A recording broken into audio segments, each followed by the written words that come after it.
တကမ္ဘာလုံးကရင်ခုန်ဆွဲမစွာစောင့်ကြည့်ခဲ့ကြတဲ့ One Friday Fight 154ပွဲတစ်ရဲ့အဓိကကောင်တွဲပွဲစဉ်ဖြစ်တဲ့ Recruit နဲ့ Anatoly Malikin တို့ရဲ့ကမ္ဘာ Heavyweight တန်းချန်ပီယံလူပွဲကတော့တကယ်ကိုမထင်မှတ်ထားတဲ့အလဲပြောင်းတွေအလဲထိုးကွက်တွေပွဲပြီးနောက်စင်ပေါ်ရုံရင်ဆန်ခတ်မှုတွေနဲ့အတူပြီးဆုံးသွားခဲ့ပါပြီ။အသက်38နှစ်အရွယ်ဝိုင်းရစ်ဘီရင်ကြီး Malikin တယောက်သူ့ကိုနိုင်ခဲ့မှုတဲ့ Recruit ကိုလက်စားချေပြီးဒေါ်လာ1သိန်း bonus ရယူနိုင်ခဲ့ပါတယ်။ပွဲမစားခင်နောက်ခံသမိုင်းကိုပြန်ကြည့်ရရင်တော့မာလီခင်ဟာသူ့ကိုအရင်ကအနိုင်ယူပြီးချန်ပီယံကပတ်ကိုလူယူသွားခဲ့တဲ့ Recruit ကိုလက်စားချေဖို့အတွက်ပြင်းပြင်းထန်ထန်ပြင်ဆင်လာခဲ့တာပါ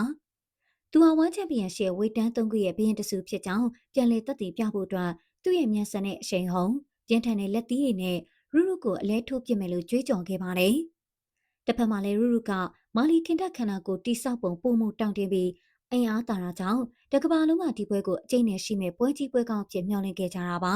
။ဒါပေမဲ့ပွဲစားပိုင်းပထမ3ချီလုံးမှာတော့ Heavyweight Champion ခပတ်လူပွဲလူကိုမထင်မှတ်ရလောက်ကိုပရိသတ်တွေအတွက်တော်တော်လေးပြင်းစရာကောင်းနေခဲ့ပါတယ်။ဘာလို့လဲဆိုတော့တယောက်နဲ့တယောက်အကဲခံလွန်တာနေခေါ်နေတာနဲ့ပဲအချင်းကုန်သွားခဲ့လို့ပါ။အထူးသဖြင့်ရူရူဟာတပွဲလုံးကျိုးဝိုင်းရဲ့တောင်းကိုပဲကန့်နေခဲ့ပြီးမာလီကီကကွင်းလေကိုထွက်လာဖို့ဘလောက်ပဲခေါ်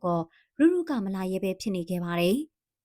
နောက်ဆုံးမှာတော့ဒိုင်လူကြီးကိုယ်တိုင်ကပါစိတ်မရှိတော့ပဲအချိန်ချင်းတတိပေးပြီးအဝါကက်ပြမှသာနှစ်ယောက်သားပို့ပြီးပုံမွင့်လင်းလင်းတိုက်စစ်ဖွင့်ကစားလာကြပါတော့တယ်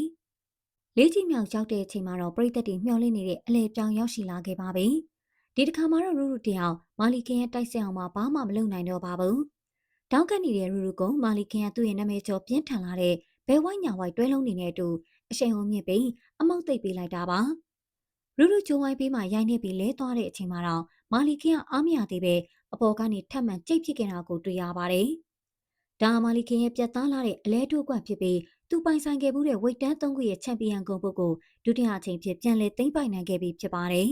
။ဒါပေမဲ့ပွဲဟာဒီမှာတင်ပြီးမသွားခဲ့ပါဘူး။ပွဲပြီးသွားတဲ့အချိန်မှာတော့ကျိုးဝိုင်းအတွင်းထဲမှာမထင်မှတ်ထားတဲ့ရုံရင်ဆန်ခတ်မှုတွေထပ်မံဖြစ်ပွားခဲ့ပါတယ်။ရှုံးနေသွားတဲ့ရူရူရဲ့အကူလူတွေက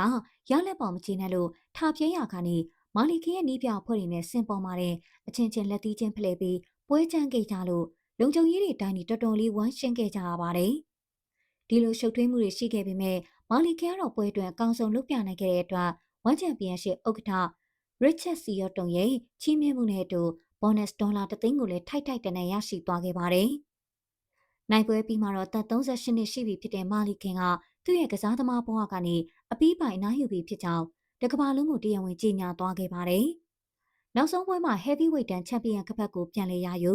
ဒေါ်လာ1သိန်း bonus နဲ့ရပြီးတမိုင်းဝင်3တက်ကွမ်ချန်ပီယံဘဝနဲ့အမြင့်ဆုံးချိန်မှာအနိုင်ပိုင်းအနားယူသွားတဲ့မာလီခင်အတွက်တကယ်ကိုဂုဏ်ယူစရာပါပဲ။ကက်ပရိသတ်ကြီးတောင်မဲကတ်နေတဲ့ရူရူကိုအပြတ်တီးပစ်ခဲ့တဲ့မာလီခင်ရဲ့ခြေစွမ်းအပေါ်ဘယ်လိုမြင်ပါသလဲ